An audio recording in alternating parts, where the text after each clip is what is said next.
Hello and welcome once more to Red Gaming Tech for yet more daily gaming news here on the 3rd of April.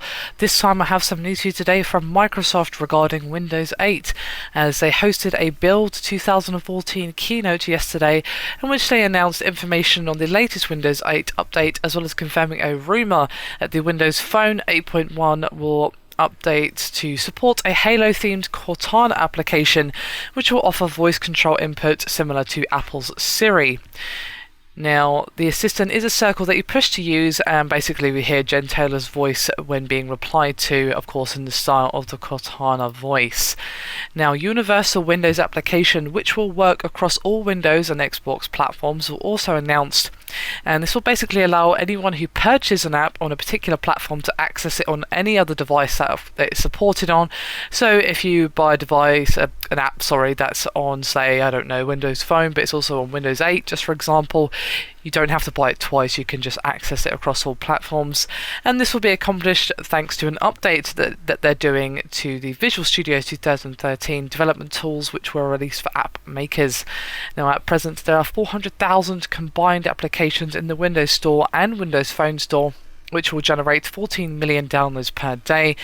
As well as this, as I discussed earlier, they did give some details regarding the 8.1 update, which will be arriving next week. Alongside new keyboard and mouse features, apps can now be pinned to the taskbar, which can then be hidden. And to close any applications, you just have to move your mouse to the top of the screen and click the X on the appearing title bar. Basically, Microsoft has streamlined their context menus, making things simpler, as well as having a new Power Options menu in the top right. Now, OneDrive will also be getting an update, and OEMs will include OneNote as well as a few tweaks coming to Internet Explorer, as it will now show the address bar and tabs in the modern environment by default, as well as some improvements to the Windows Store UI, which will make it more mouse and keyboard friendly, and the Start menu is coming back, which should get some cheers from a lot of you using Windows 8.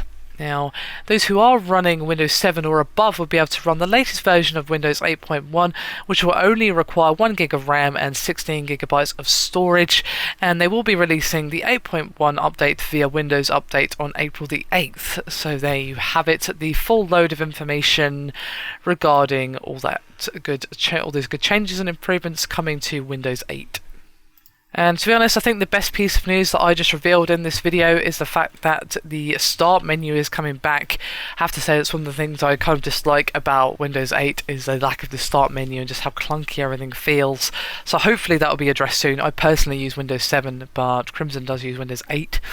So I'm fairly familiar with how it runs and feels, and I'm not really a huge fan, to be honest. So maybe these improvements will help with the clunky feel of the UI and just how everything runs together. So hopefully that will get sorted out soon, and the Start menu will help smooth things out somewhat. Anyway, that is me done for this video. Hope you've enjoyed it. Thank you very much for watching, and I'll see you next time.